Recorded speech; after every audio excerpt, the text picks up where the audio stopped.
Salut les darons. Si vous avez bien suivi tout le vocabulaire YouTube, vous êtes sûrement arrêté sur DIY, Do It Yourself, fais-le toi-même. Si ça n'est pas le cas, et que vous avez néanmoins une connexion internet et des enfants, il vous est peut-être arrivé la nuit en vous levant pour aller aux toilettes, de marcher dans une espèce de flaque de morve multicolore. En fait, vous avez juste marché dans le DIY le plus célèbre d'internet en ce moment, le slime. Ouais, là je te vois venir, tu te demandes ce que c'est du slime. Le slime, c'est une espèce de morve qui coule de partout, comme celle-là par exemple. J'avais dit stop avec le slime. Alors en fait, il y a plein de recettes pour fabriquer du slime. Vous avez sans doute des enfants qui en ont les doigts pleins. Et quand je dis les doigts, je parle pas du reste de la maison. Et là, je sens que vous vous ruez sur Google Translate. Mais c'est quoi du slime? T'inquiète mec, je suis allé chercher moi-même. Le slime, c'est un mot qui est né de Slimer. C'était le nom donné à un ectoplasme dans l'excellent film Ghostbusters de 1984. Ouais, SOS fantôme. Un ectoplasme, c'est la matérialisation physique d'un esprit. En gros, c'est un fantôme qui a décidé, pour te faire flipper, de se transformer en morve géante. Ouais, je sais, c'est pas le fantôme le plus intelligent. En tout cas, il y a plus flippant. Alors, si vous voulez faire plaisir à vos enfants et que vous cherchez du slime dans le commerce, c'est une très mauvaise idée. Parce qu'en fait, ce qui leur plaît aux enfants, c'est pas seulement d'avoir du slime, c'est de fabriquer du slime.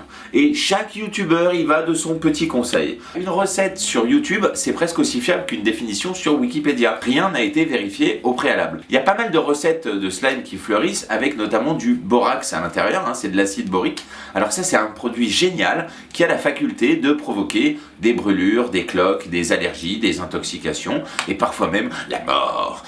Donc il vaut mieux éviter ce genre de conneries. Ouais, c'est une connerie quand même. Chaque youtubeur te file sa propre recette de slime. Tu as par exemple le slime Pedlicorn, c'est le slime multicolore, c'est vachement bien. Le slime avec des paillettes, on appelle ça le Galaxy Slime. Après t'as un autre slime avec des petites boulettes à l'intérieur. Ça, c'est le Crunchy Slime.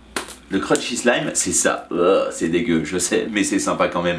Alors sinon, beaucoup moins nocif que le slime à base de borax, vos gamins peuvent fabriquer du slime à base d'eau chaude, de liquide vaisselle et de fécule de maïs. Et c'est là que le daron entre en piste. On va transformer un vulgaire DIY de morve en un cours de physique. En réalité, votre gamin ne fabrique pas du slime, il fabrique un fluide non newtonien.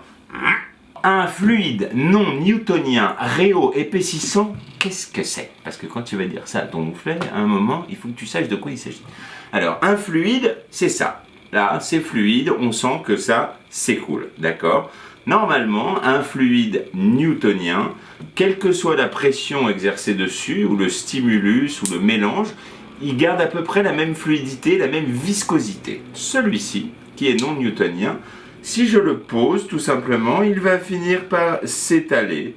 Alors que si je le mets en boule et que je le lance fort, au lieu de s'écrabouiller, il va rebondir.